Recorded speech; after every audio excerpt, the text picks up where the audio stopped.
line here, and you tie the light line to the eye of the dock line. You throw the monkey's fist across, and somebody ashore pull over our racks.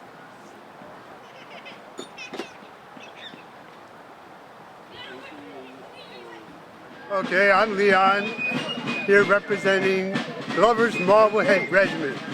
These were sailors and fishermen that formed up as soldiers on land and sailors at sea to fight for the cause.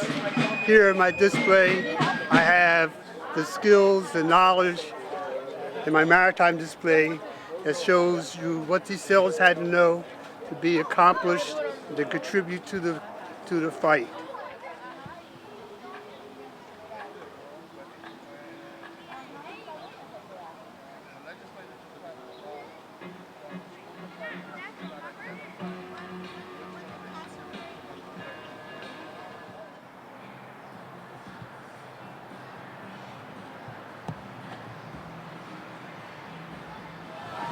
So today is, we're at the end of July, and General Washington is working with his horse at the moment. He'll be along in just a short period of time. Today I'm portraying Colonel Joseph Reed, who was one of Washington's aides de camp, basically an assistant. Got that title shortly after the battles of Lexington and Concord, just a few months back. And I've been up here with Washington since the early part of July. General Washington was given his commission in Philadelphia. I believe it was on the 15th of June, just a bit over a month ago. And traveled from Philadelphia to here and arrived in Cambridge shortly before the 3rd of July, remembering that this is the year before we had our independence. So the 4th of July didn't mean the same thing then as it does now. So why are we here in Chelsea? Well, the general was not here for the Battle of Chelsea Creek. As a matter of fact, he hadn't even gotten his commission by that point. But the Battle of Chelsea Creek was a very important situation that happened here that really gave the local colonists almost like a pep talk of let's get together and make this all happen for the cause. The battle lasted nearly all day. They were trying to protect their livestock and their materials and the hay and the crops in this general area when they were attacked by Gage's troops, who came over with several small boats, including the Diana, who ended up getting, unfortunately for them, ran aground in the swamp and mud. We couldn't pull her free. But throughout the day, the ground forces lost several men. They're said up to a few hundred, but we don't believe those numbers. It's likely much less than that. But on the good side, the colonists lost 0. Not a single man killed that we know of. Several wounded, of course. Gotta do things in order. Sword first. Sword is the first thing you put on over your uniform, by the way. If you have a canteen or a knapsack or anything else, sword goes on first, because if you have to take things off, sword comes off last. It's the thing you want with you all the time. So, as I said a minute ago, General Washington is working with his horse. He'll be along shortly. And hopefully he'll give you a good background of his time leading up to why we're here today. Washington returns to Chelsea then. Thank you for being here. We will have free pizza at 3. We also will have a historical tour that will start at 3. We invite everyone around the park to get their bouquet of flowers for free at Chelsea Botanicals. And Washington is getting ready in a minute to meet you all. Enjoy.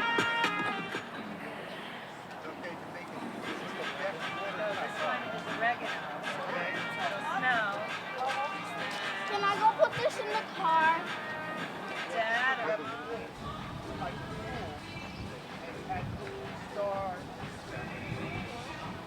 Find out where you help where you are, what time it is.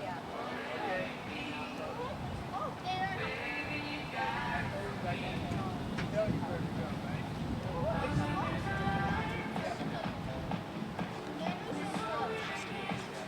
Hello. Would you like some flowers?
Good afternoon, everyone. Welcome to Washington Return to Chelsea event. This event celebrates the long history of Chelsea being a welcoming community, the vital role that we played during the American Revolution in 1775, and also these events, it's for those who doesn't know, Washington stayed in Chelsea for a few times back then. My name is Lourdes Alvarez. I'm the Arts and Culture and Creative Economy Manager with the City of Chelsea. My colleague Omar Miranda with the City of Chelsea as well had helped to organize these events, so we are super happy to present these events to you today. We want to thank our City Council, Todd Taylor, for being here, all the visitors, all the residents who came to join us.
Recognize that one? That was Yankee Doodle. That's a British drinking song. It was adopted by the colonial patriots to say, how dare you make fun of General Washington?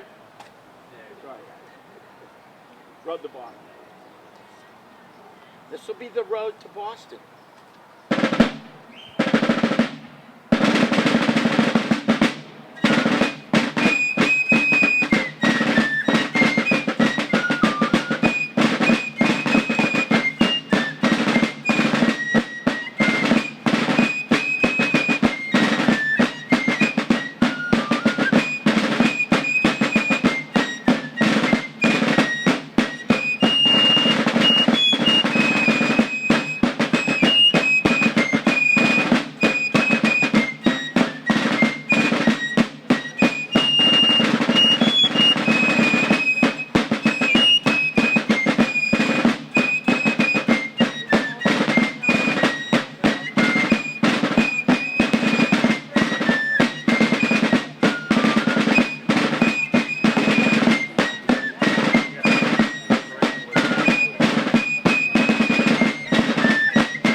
drum were the Colonials' radio.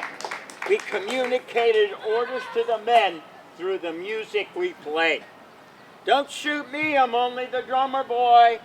The musicians were non-combatants. Our mission was to stand behind the line of men with our captain, or a brave general here. Listen to the general, he would assess the situation and issue the order to his music. The fight from the drummer would repeat that command musically, so the guy on the end of the line actually knew what the general wanted us to do. Once fighting started, God, there's smoke all over the battlefield. Men are shot, crying, dying, bleeding. My God, mayhem, confusion. You can't hear the captain, but you could hear the sound of the fife from the drum over the din of battle. We're the Colonials' radio. Don't shoot us. We're non-combatants, all right? Good day. I am General George Washington, appointed by the Congress of our new provinces of North America. I took command in Cambridge Camp on July the 3rd of this year. What I found out very quickly is that the British being in control of Boston, that our lines were so open, they were only, in some cases, only half a mile apart, that we could see all that they were doing, they could see all that we were doing. The lines had to be completed as quickly as possible to prevent the enemy from penetrating into the country with fire and sword. We have some 14,000 men working very diligently to complete these fortifications. They start at the Mystic River, they continue through Cambridge, all the way down to Roxbury. So we have an arc of some 12 miles of which we need to defend. However, our enemy in Boston, the British, they can attack at any point. So they have the advantage of what's called interior lines. So we are working very diligently to complete these fortifications to protect the people of the greater Boston area. So the question being now is how to dislodge the British from their position, because they are busy too. They are building fortifications. There are many that have commented that neither force can attack the other because the fortifications on both sides are so strong. So I will be attempting different methods to get the British out of Boston. Now, for those who may be interested, I have a table set up. We can show you a map of the progress of the fortifications thus far. And I would like to mention that future generations and future historians will look at the 3 battles that have taken place thus far and consider them a triumvirate. So you had the action at Lexington and Concord, where the British tried to take the munitions stored in Concord, and they were stopped, and they were harassed as they retreated back to Boston. But also, there has been the Battle of Chelsea Creek that has taken place very close to where we are right now. This is a key battle of the 3 because you had different colonies or provinces cooperating. Here we are in Massachusetts, and yet there were troops from New Hampshire that were assisting with the activities. They were working on the islands, Hog Island, Nodal Island, to get the cattle off the islands, to deny them to the British, and to destroy any hay that may be left there, so that the British would have no forage and no cattle to feed, feed their animals or to feed their men, deny them that resource. They contested this activity, and the ship called the Diana did not understand the tides. The captain did not understand the tides and got stuck on land. They had to abandon the ship. And under the leadership of many of the New Hampshire troops, working with the Massachusetts troops, they seized the ship. They took all the armaments, anything of any value, and then they burned the ship to deny its use to the British again. They could not have taken the ship because of the British Navy being so strong in the area. But then, of course, the third battle, which took place on Bunker's Hill. If only the militia there had more ammunition, more gunpowder, the British would have been denied the third attack. But they were out of ammunition, and the British took the position. But these, along with the seizure of Fort Ticonderoga, are the key battles that have taken place thus far. If there are any questions, I can attempt to answer them for you. How did you start this? When did you begin?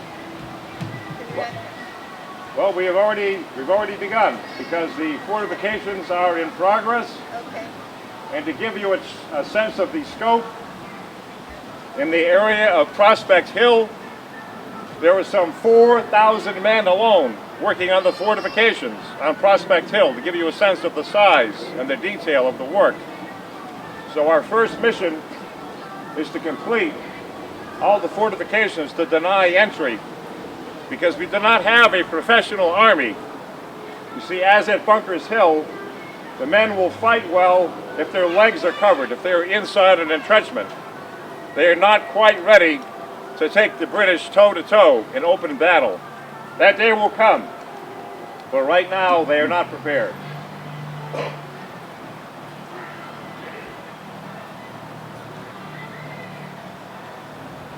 How did you find your horse? Bear? So this is Nelson. Nelson. He was a gift from Thomas Nelson of Virginia, Oh wow. Oh wow. hence the name Nelson. Huh. You may also see me on another horse on occasion, the white horse named Blueskin. What is it? Blueskin. Blue ship. Blueskin. Blue ship. Blueskin. Okay. So I named him that as when the light hits him a certain way, he has a bluish hue about his Oh coat. wow. Did he really? He is a very fine fox hunting horse, but he's a bit troubled by the cannon fire. So Nelson, the chestnut, he stands the cannon fire better. Okay, I got it. When did you start doing George Washington? When did Whoa, you start? when I was born in 1732.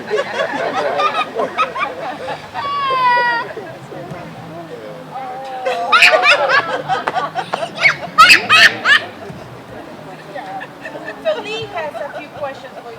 Oh, great! Oh, okay. So,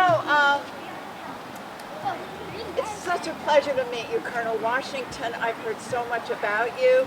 I understand you had dinner last night up the street at the frat house, and that a cannon went off in the middle of dinner, but you finished your dinner and then tended to the cannon. Wonder if you wanted to say anything about that. Well, I wanted to be very thankful to the Pratt family for their hospitality, and of course, I'm used to cannon fire, so I was not troubled by it. But of course, with the orders of the Continental Congress, I was formerly a colonel, but now I am Commander-in-Chief of the Continental Army. Okay. So, can you tell me a little bit about like what the barracks looked like? And you know, there were about 80 men here, I understand, and out throughout Chelsea and in this area in particular. It sounds like a lot to pull together. Well, I was quite concerned when I took command on July the 3rd. The men were living in various huts and hovels, some made of sailcloth, some of board, some of stone. It was very unorganized. So I set forth orders, as you say, to start the building of barracks. So they can, especially as this goes into the fall, they will need better dwellings. But also, I've been very concerned about the smallpox. You see, it is raging throughout our new country. And these are all farm boys, for the most part, from isolated farms.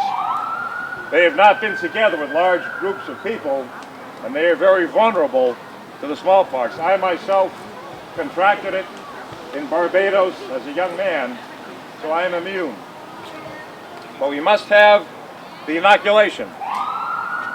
And so I've instituted these orders to inoculate the Continental Army, otherwise we may lose the entire Army.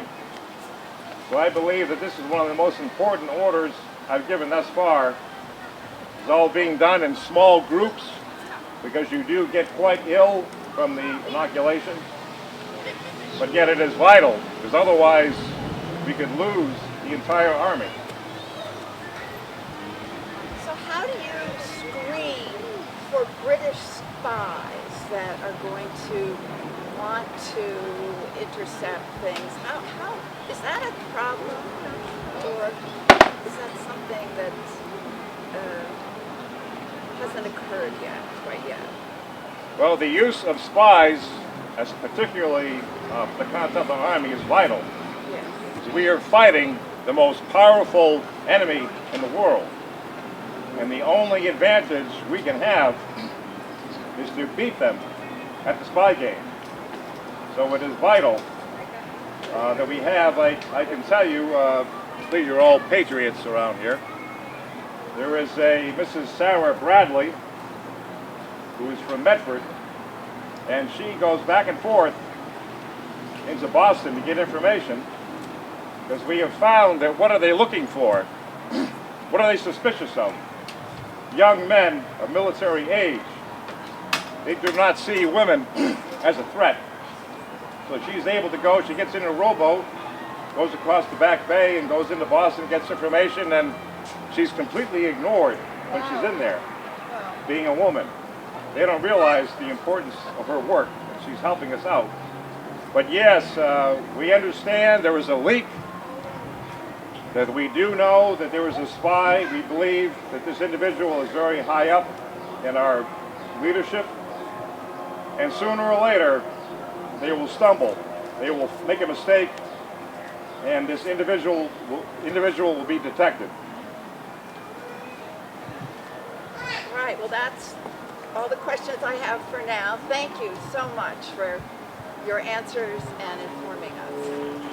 And one more thing I might point out is that we have some soldiers here from Glover's regiment, as we are fighting the most potent sea power in the world. It is vital that we have sailors such as these that can fight on land and fight at sea, and that know how to navigate. And I predict that there will be some future events where they will be of great service to us with their knowledge of boats and their knowledge of the waters.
his favorite